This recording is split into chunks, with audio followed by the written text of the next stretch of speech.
तुम्हारी वजह से अगर किसी निर्दोष की जान गई तो तुम्हारी बलि हमारे ही हाथों से चढ़ेगी। महाराज, ये जो किसान मजदूर दिखाई दे रहा है ना, वही मेरे कुछ सोने के सिक्के मेरे संदूक से चुराए हैं। मैं एक छोटा सा किसान गरीब मजदूर हूँ। मैं जहाँ भी काम मिले वहाँ कर लेता हूँ। पर महाराज, यह बहुत ही गलत बोल रहा है मेरे बारे में। महाराज ने बिल्कुल सही कहा। आज सच और झूठ का फैसला हो ही जाएगा। बहुत ही सुंदर दृश्य दिखाई देने वाला राज्य विजयनगर है। विजयनगर राज्य में चोरी और लूटमारी का मामला चरम सीमा पर पहुंच चुका था, पर वहां के निवासी राजा के पास फिर भी समस्या लेकर नहीं जाया करते थे। राजा इसी समस्या को लेकर बहुत ही ज़्यादा परेशान हुआ करते थे। सुनो सिपाही, ये आजकल लोगों को क्या हुआ है जो हमारे दरबार पर अपनी समस्याओं को लेकर आ ही नहीं रहे हैं? पता लगाओ जाके। महाराज, कोई गोपाल नाम का आदमी है जो उन लोगों की समस्या सुलझाने में उनका मदद कर रहा है। मैं आज जाकर पता जरूर लगाऊंगा। तो क्या वो गोपाल ही उन लोगों की समस्या सुलझाता है? जाओ, उसको हमारे दरबार में लाओ। और फिर उसके बाद महाराज सिपाही को आज्ञा देता है कि वह उस गोपाल को पकड़ के दरबार में ले आए, ताकि लोगों की समस्या वह कैसे सुलझाता है यह देखा जा सके।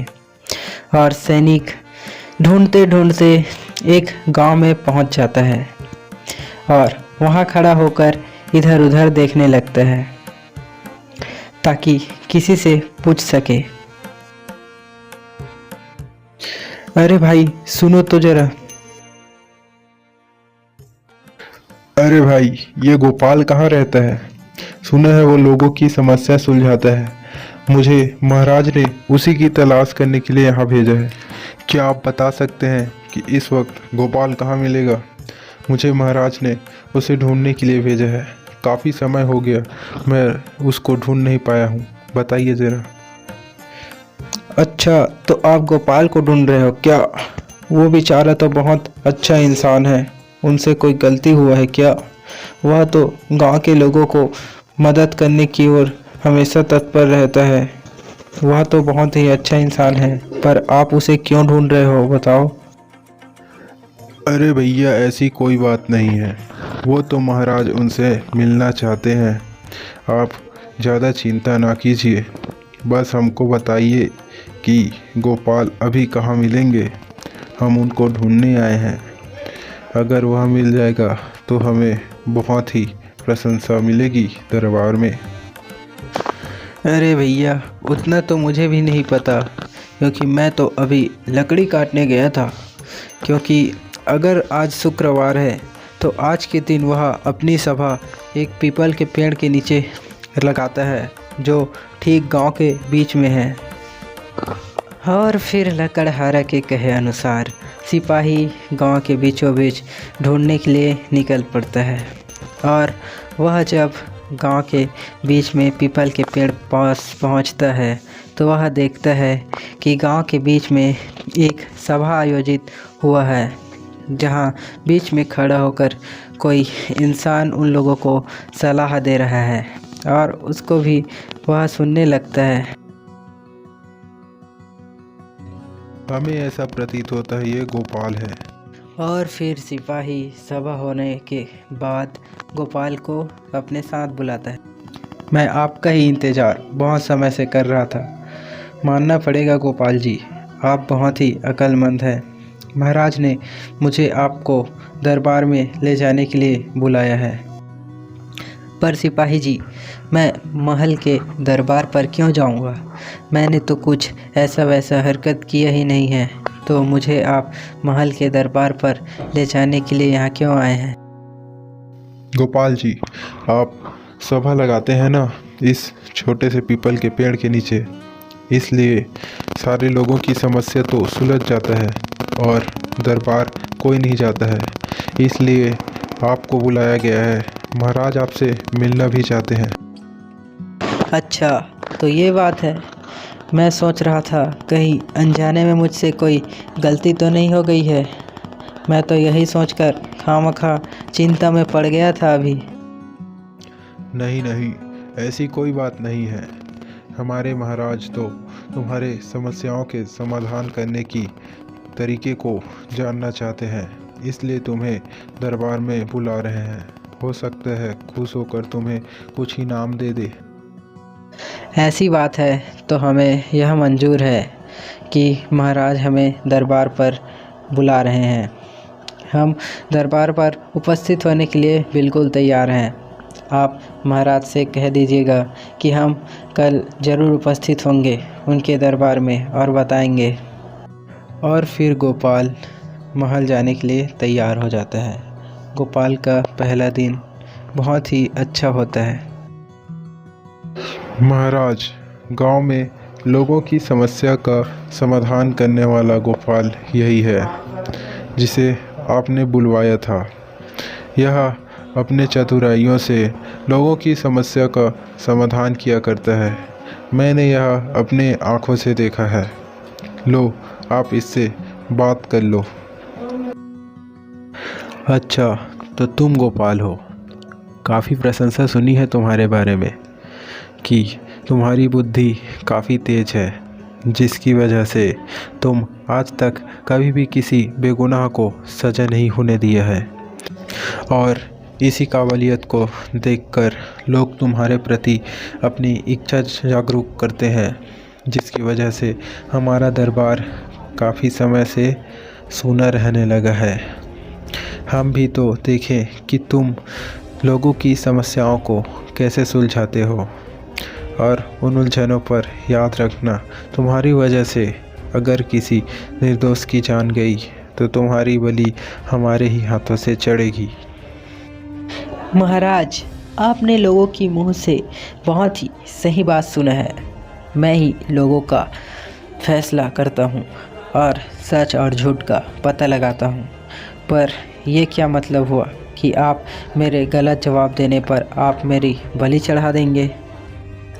पर महाराज, अगर मेरा फैसला सही निकला तो इससे मुझे क्या फ़ायदा होगा? इतनी बड़ी सज़ा के पीछे कोई ना कोई वजह तो होना चाहिए, या कोई इनाम। ठीक है, अगर तुम हमारे दरबार में आए हुए समस्याओं का समाधान बिना किसी खतरे के और बिना निर्दोष को सजा हुए कर देते हो तो हम इनाम में तुम्हें 100 सोने के सिक्के देंगे। महाराज, मेरे समस्याओं को सुलझाने के पीछे एक ही उद्देश्य रहा है कि अगर मैं किसी का फैसला भी करूं तो उसके पीछे किसी निर्दोष की जान ना जाए, और इसको देखते हुए मैं सही फैसला करता हूं।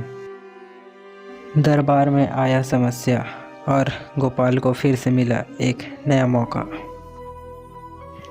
महाराज प्रणाम। मैं एक गांव का छोटा सा जमींदार हूँ। मेरे गांव में बहुत ही अच्छा चलती है, तो गांव के ही लोगों का कुछ मदद कर दिया करता हूँ। पर आजकल गांव के लोग मुझे बहुत ही गलत नज़र से देखने लगे हैं। मैं तो गांव में लोगों को अच्छा और भला समझता था, पर मेरे ही घर में कई लोग आकर चोरी करने लगे हैं। महाराज, ये जो किसान मजदूर दिखाई दे रहा है ना, वही मेरे कुछ सोने के सिक्के मेरे संदूक से चुराए हैं। हाँ महाराज, मैं भी उसी गांव का निवासी हूँ। मैं एक छोटा सा किसान गरीब मजदूर हूँ। मैं जहाँ भी काम मिले वहाँ कर लेता हूँ। पर महाराज, यह बहुत ही गलत बोल रहा है मेरे बारे में। हाँ, मैंने इसके गुल्लक को ज़रूर देखा था जो सोने से भरी हुई थी, पर महाराज, मैं इसका सोना का सिक्का क्यों चुराऊँगा? अगर मैं ऐसा करता भी हूँ तो मुझे यह ज़िंदगी भर पछतावा होगा कि मैं एक चोर हूँ। महाराज, मानता हूँ कि यह मेरे उसके मजदूरी देने के बाद मेरे घर से तुरंत वापस चल दिया, पर क्या सोने के सिक्कों को देखकर इसका मन नहीं डोला होगा? महाराज, मुझे पैसों की बहुत ज़्यादा ज़रूरत थी, इसलिए मैं इस ज़मींदार के यहाँ काम करने गया था। मानता हूँ लोगों को नीयत डोलना बहुत ही आम बात है, पर मुझे अपनी मजदूरी पर बहुत ही भरोसा है। मैं इज्जत का जीवन जीता हूँ। जमींदार जी, मानता हूँ कि आपके सोने के सिक्के चोरी हुए हैं, पर आप इस चीज़ के लिए छोटे से गरीब किसान को चोर साबित नहीं कर सकते, क्योंकि आपके पास कोई गवाह या सबूत नहीं है। महाराज, यह समस्या तो एक जलेबी की तरह उलझी हुई है। इस गुत्थी की पहेली हमें बहुत ही मेहनत के साथ सुलझाना होगा, क्योंकि इस चोरी का कोई प्रमाणित साक्ष्य भी नहीं है और आगे आने वाले कदम को हमें फूंक फूंक कर रखना पड़ेगा। सिपाही जी, उस 2 पौधों को लाइए जो अभिमंत्रित हैं और चमत्कारी हैं। वह सच और झूठ का पता लगाता है। जो सच होता है उसके इस पौधे पर 5 सिक्के मिलते हैं। तो महाराज, 5 दिन बाद सच और झूठ का फैसला हो जाएगा। सच्चे इंसान के पौधे पर हमें सोने का सिक्का देखने को मिल जाएगा। तो सुना तुम लोगों ने, गोपाल ने जैसा कहा वैसा होगा। 5 दिन बाद फिर से दरबार लगाई जाएगी और तुम दोनों उस पौधों को लेकर दरबार पर वापस आना और उसी दिन झूठ और सच का फैसला किया जाएगा। और फिर जमींदार और किसान अपने अपने घर चले जाते हैं।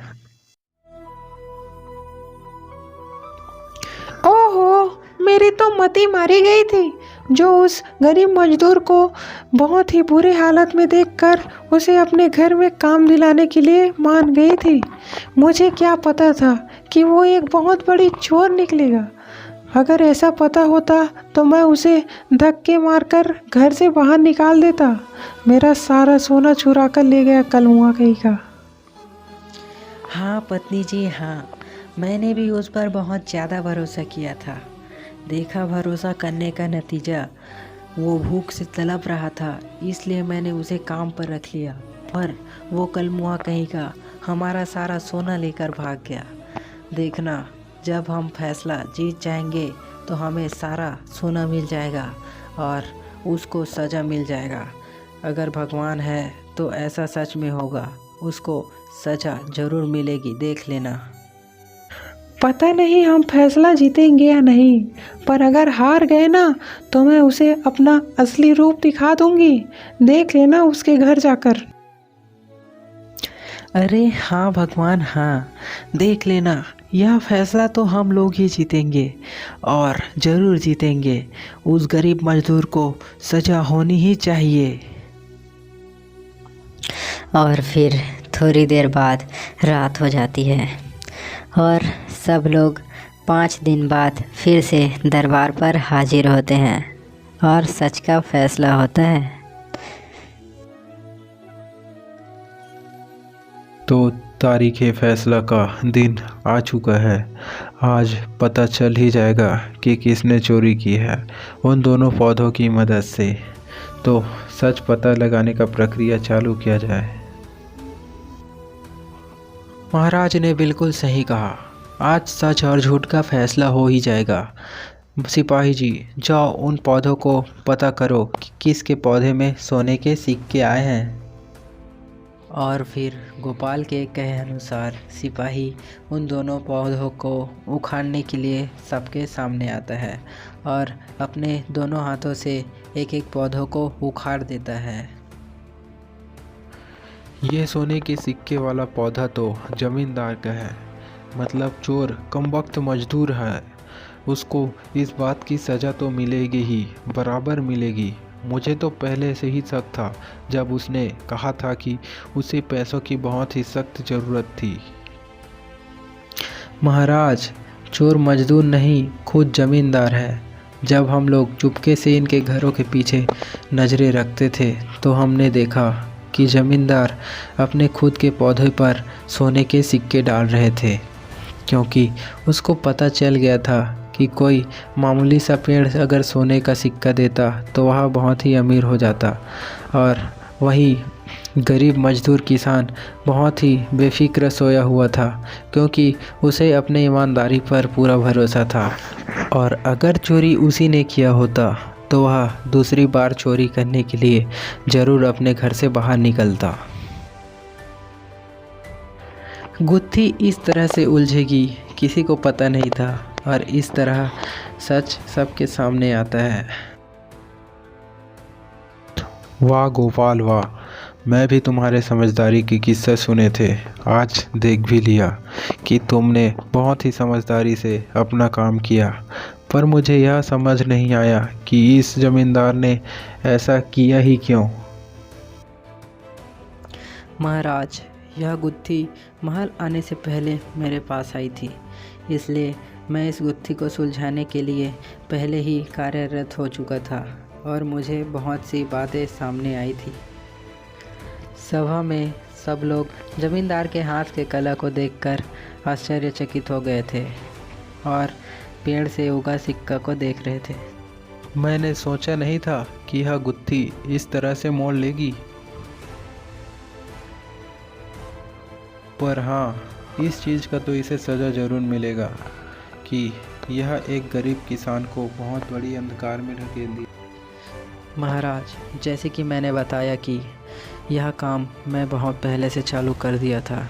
यह केस मुझे सुलझाने के लिए बहुत पहले से ही आ गया था और इसलिए मैं अपने कुछ खास गुप्तचर को इन लोगों के पीछे लगा दिया था। उन गुप्तचरों के द्वारा बताया गया है कि यह ज़मींदार एक बहुत ही बड़ा लालची किस्म का इंसान है। यह चाहता था कि इसके खेतों का काम इस गरीब किसान द्वारा बिना किसी पैसे के हो जाए और इसलिए इस काम के लिए इस ज़मींदार ने इस गरीब किसान को अपना बकरा बनाया था। इस बड़ी गलती की वजह से इस ज़मींदार को बहुत ही बड़ा सज़ा दिया जाना चाहिए। इसके बदले इसको 50 सोने के सिक्के और इस गरीब किसान के खेत को 10 साल तक बिना किसी के पैसे लिए जोतना और उसका कार्य करना पड़ेगा। और ऐसा नहीं किया गया तो तुम्हें कारावास में जीवन भर डाल दिया।